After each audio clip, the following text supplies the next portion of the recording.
Another bowl game on tap, a little better than last night's Miami of Ohio, Middle Tennessee State game, at least you would hope so. That being the Cotton Bowl this evening with Texas A&M taking on LSU. I've got a preview of that contest, plus a free college basketball selection coming up in just a moment on your Northern Iowa and Indiana State Missouri Valley Conference game. Yeah, kind of an obscure conference, but you know what, guys? A lot of times in college basketball, you make your most money concentrating the most where the odds makers concentrate the least. And let's face it, they ain't putting a lot of attention in the Missouri Valley Conference, even on a Friday night limited card. No, the sharpest lines, as always, are in the bigger BCS conferences. Those marquee games, those are the ones that inevitably, after they're played, you look at the final score and you go, damn, how did the odds makers know that game was going to fall right around 7 with a spread of 6.5 to 7.5? It happens all the time. So we're going to get to that free pick in a moment. As for me,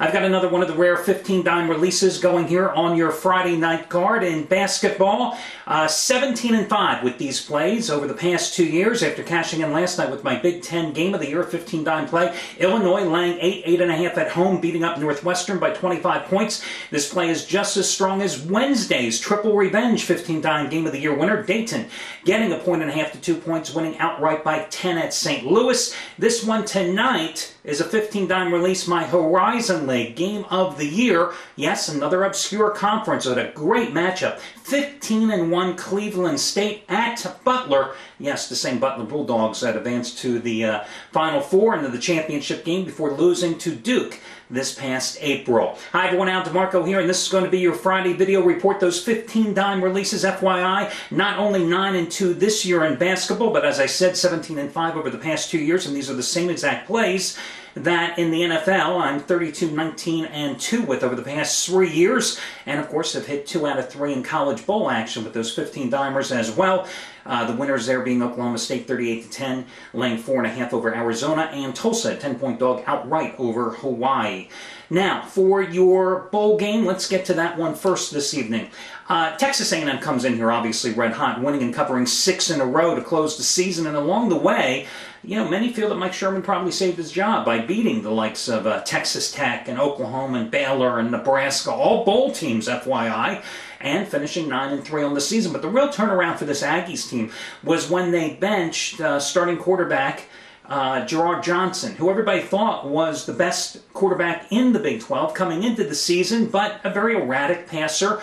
You may remember that big Thursday night game against Oklahoma State. Looked great 1 minute, looked lousy another.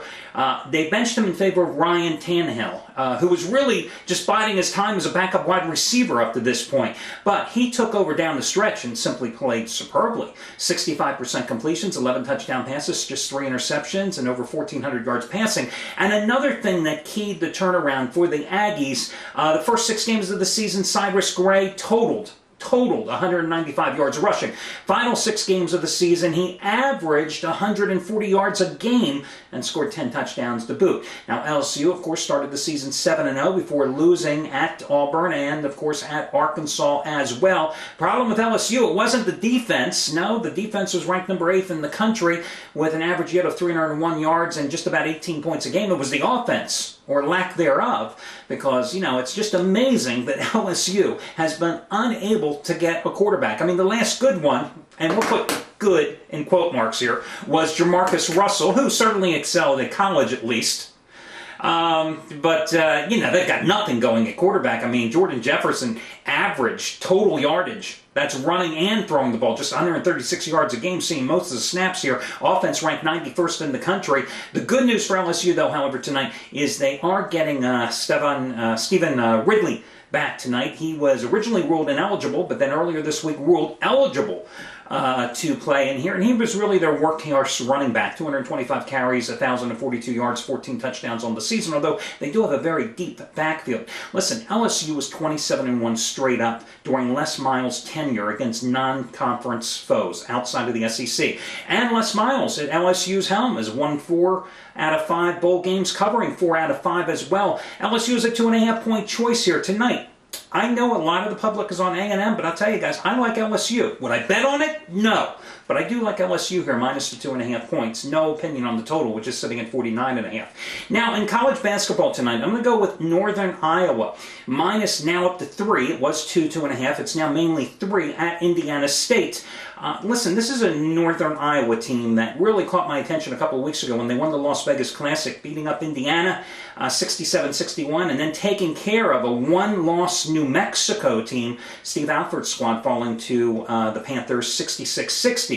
Now, this Northern Iowa team is not as good as last year's edition. They lost their center along with 3 starters total, but they're still a damn good team. And you know, the irony here is that last year they lost just 3 games in conference play. This year in conference play, they started 0-2, losing on back-to-back last-second shots. Lost 58-57 on a 3-pointer by Missouri State at home in their season opener in conference play. I know, I had Northern Iowa that night, and I gave them to you as well. Then they lost and blew a 12-point lead and lost on another last-second buzzer beater, 57-55 at Southern Illinois, but then they rebounded. They beat up Evansville 65-53.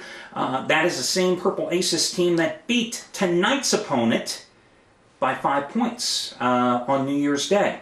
Northern Iowa has won 4 in a row against Indiana State. And this Indiana State team is also injury-riddled at the moment. Their leading scorer, Dwayne Latham, 14.8 points a game, suffered a concussion a couple of games back. He's going to miss his second straight game tonight. And also Jake Kelly, who's been battling foot injuries and averages 11.2 points a game. He is most likely going to miss it tonight, although officially listed as doubtful. So I would go ahead and lay the 3 points with Northern Iowa. And that is your college basketball freebie. Good luck, everybody, and I'll catch you again on Saturday.